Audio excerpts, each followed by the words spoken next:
Welcome to the world of scary stories. This is going to be really creepy. So, are you ready? Let's go. Someone sleeps in my bed every night. He's pretending with my little sister. A few days ago, I stayed up late at the computer playing, then went to bed around 2 in the morning. I fell asleep instantly, like a log.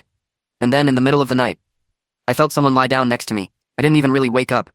I just felt the spring of the mattress next to me sag, and I felt warmth behind me. My first thought, Tanya has come. Tanya, my little sister, has been afraid of the dark since childhood, and sometimes, when she has a scary dream, she comes to sleep with me. I've gotten used to it by now. She usually quietly tucks herself under the covers and curls up. Without opening my eyes, I simply moved over, giving her more room, and passed out again. In the morning, I woke up alone. She usually goes to her room before her parents get up, so as not to get scolded by her mother for nagging her older brother. So I went to the kitchen for breakfast. Tanya was already sitting at the table, picking at her bowl of porridge. The nightmares were happening again. I asked, "Pour yourself some coffee." She looked up at me. "What do you mean?" "Well, you came to see me last night?" And I smiled. "What did you dream about this time? Was everything okay?" My sister frowned. "So real, so sincere, like only children can be." "I didn't come. I spent the night at Grandma's last night. We went to the movies together. Didn't she? Didn't Mom tell you?" My cup was cold in my hand, and then it dawned on me. Right, they were going to see some cartoon, and Grandma lives next to the movie theater. That's why Tanya stayed with her, and I felt a shiver run down my spine. "Oh, right. I forgot." I forced myself to act normal, but all day long I couldn't shake this strange feeling. If it wasn't my sister, then who was lying next to me? I must have imagined it. Things like that happened. The next night I couldn't sleep for a long time. I tossed and turned, listening to every rustle in the apartment, the ticking of the clock in the living room, the hum of the refrigerator in the kitchen, everything as usual. Gradually I calmed down and began to fall asleep. And then it happened again. The same sensation, a slight movement of air, the creaking of the mattress, warmth behind me. Only this time, I wasn't sleeping. I lay there with my eyes wide open, clutching the blanket. I don't know how long I lay like that. I was simply petrified. I felt breathing on the back of my neck, quiet, even, like a sleeping child. Maybe it was the cat, but our cat Sam always sleeps at the foot of the bed, or on the cross. He hates being covered with a blanket. The scariest thing was that I didn't hear anything. No footsteps in the hallway, no creaking door. It just appeared out of nowhere right in my bed. I wanted to turn around. I really wanted to, but I couldn't. My body wouldn't obey me. Fear paralyzed every muscle. I lay there until dawn. As soon as the room filled with morning light, the feeling of presence disappeared, just evaporated. I sat up abruptly in bed. There was no one nearby. The dent in the mattress next to me slowly straightened. That night Tanya slept at home, in her room. I said goodnight to her myself. This began to happen every night. I stopped sleeping. I sat up until 5 in the morning with the lights on. I drank energy drinks, watched TV shows, but as soon as I closed my eyes, even for a minute, I had no idea. How did I feel it? It lay next to me and waited. I became like a zombie. I was constantly on edge. I flinched at every sound. Mom started asking if I was okay. I said I was studying for exams. I tried everything. I locked the door. It still appeared. I left the nightlight on. Same thing. It wasn't afraid of the light. I even slept on the floor, on an air mattress. And you know what? I felt it poke next to me, like someone small had sat on it. After that I realized there was no hiding from it.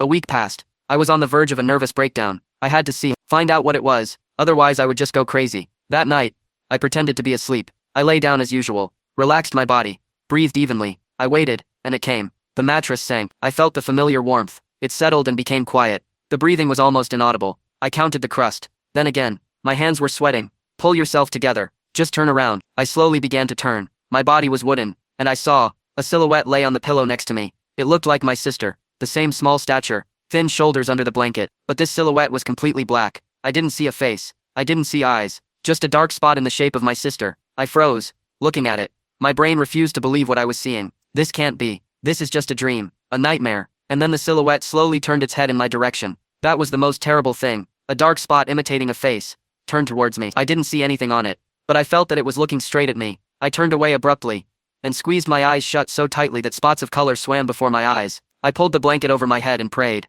I just lay there and waited for the morning. I could feel it lying motionless next to me, looking at me. The next day I was watching my little sister. She was playing with her dolls, laughing, watching cartoons. She was alive, warm. She smelled of strawberry shampoo and cookies, and what had been lying next to me that night was cold. Even the warmth I felt was somehow strange. That evening I approached Tanya while she was drawing in her sketchbook. "Tanya," I began as calmly as I could, "have you been having strange dreams lately?" She looked up from her drawing and looked at me. "No.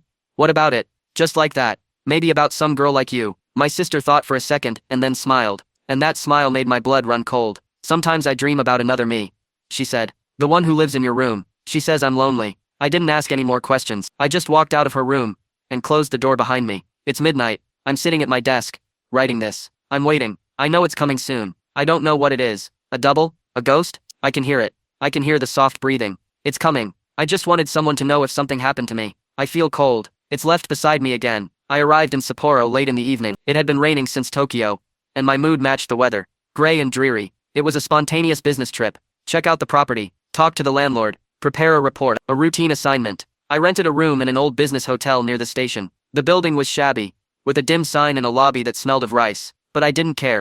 I just wanted to take a shower and pass out. Good evening.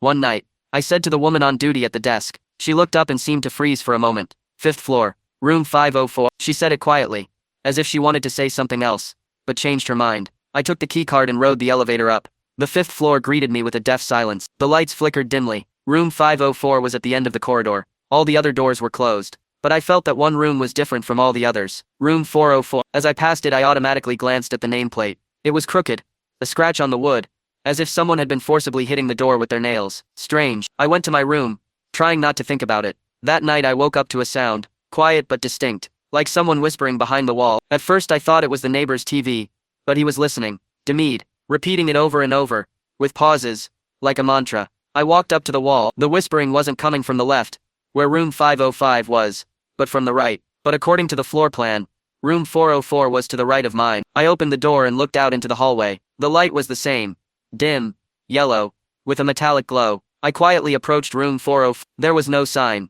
just bolts torn out by the roots, but I clearly remembered that it was there, and the number was 4. Breathing came from behind the door, just someone's hoarse, deep breathing, like someone suffering from asthma. I froze. The door creaked slowly. It was open. In the darkness, I saw eyes, black, motionless. They were looking straight at me. The door slammed shut with a dull thud. In the morning I went down to the counter. A different woman was on duty, younger with her hair pulled back, casually. Excuse me, yesterday I heard sounds coming from room 4. Does someone live there? I asked. She sat up abruptly. Excuse me, room 404 is across the wall from me. There's a whisper. Footsteps. Sir.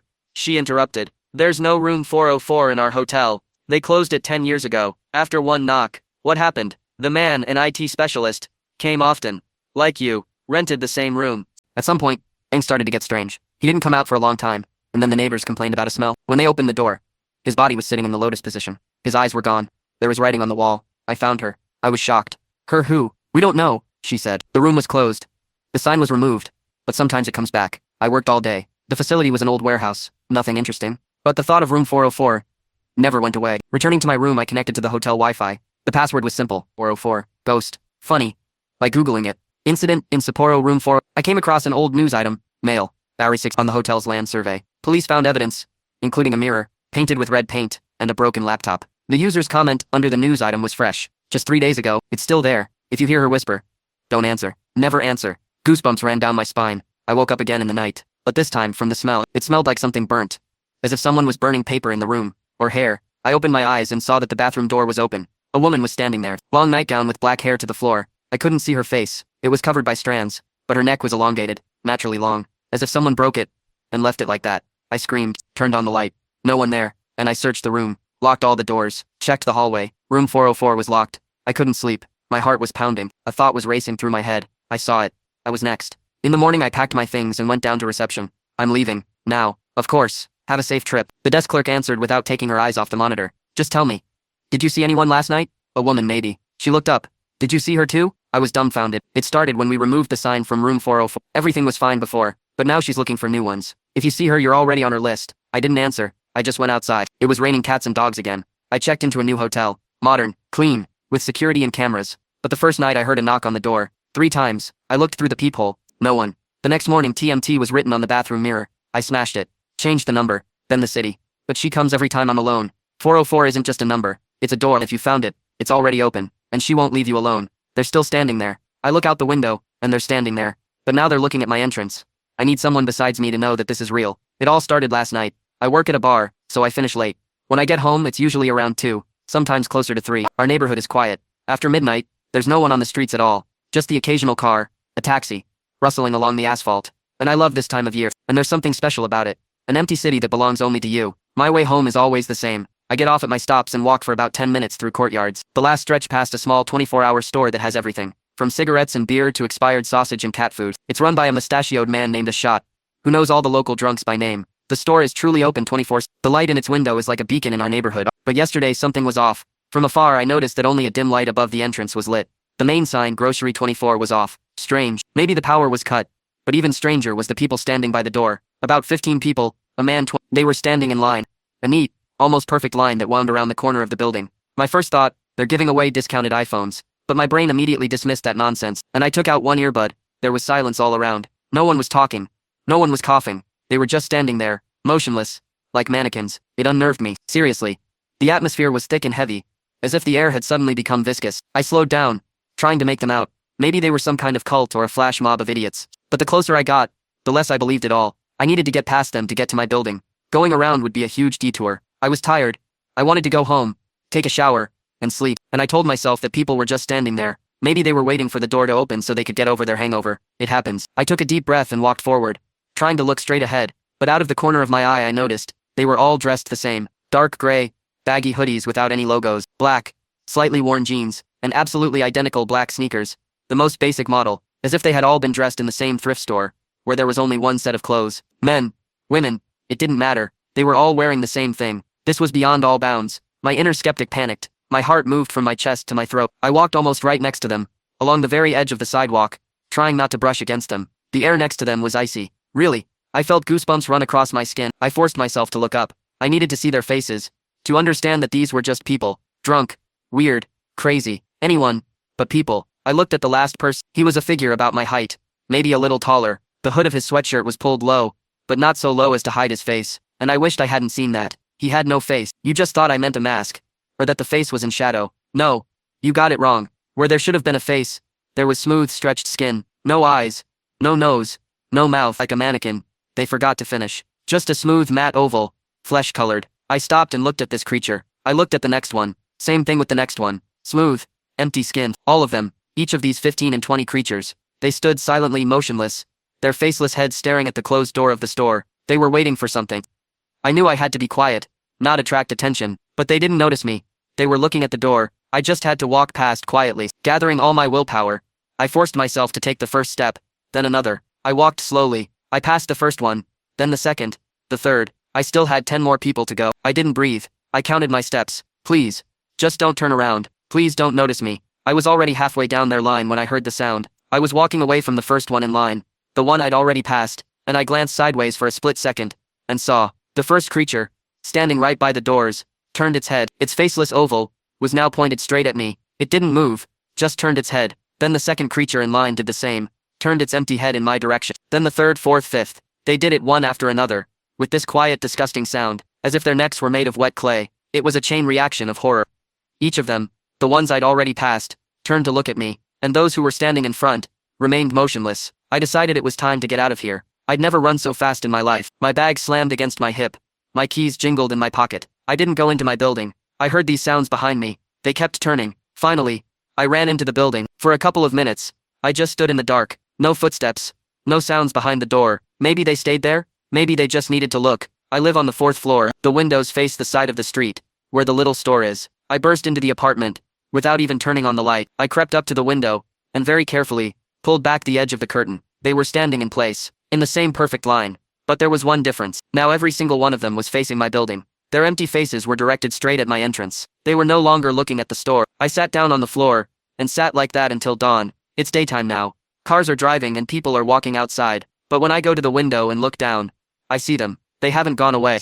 They're just standing there. It's as if there are more of them. And they're not moving. They're just looking at my entrance. And I called the police. It turned out that strange people had gathered in the store. They came, looked, and then called me back, and said that no one was there. But I can see them. They're right there, and I don't know what to do. I'm afraid that when night falls, they'll move. And I'm afraid that they won't just wait outside the store anymore. Because I don't think they were waiting for it to open. They were waiting for me.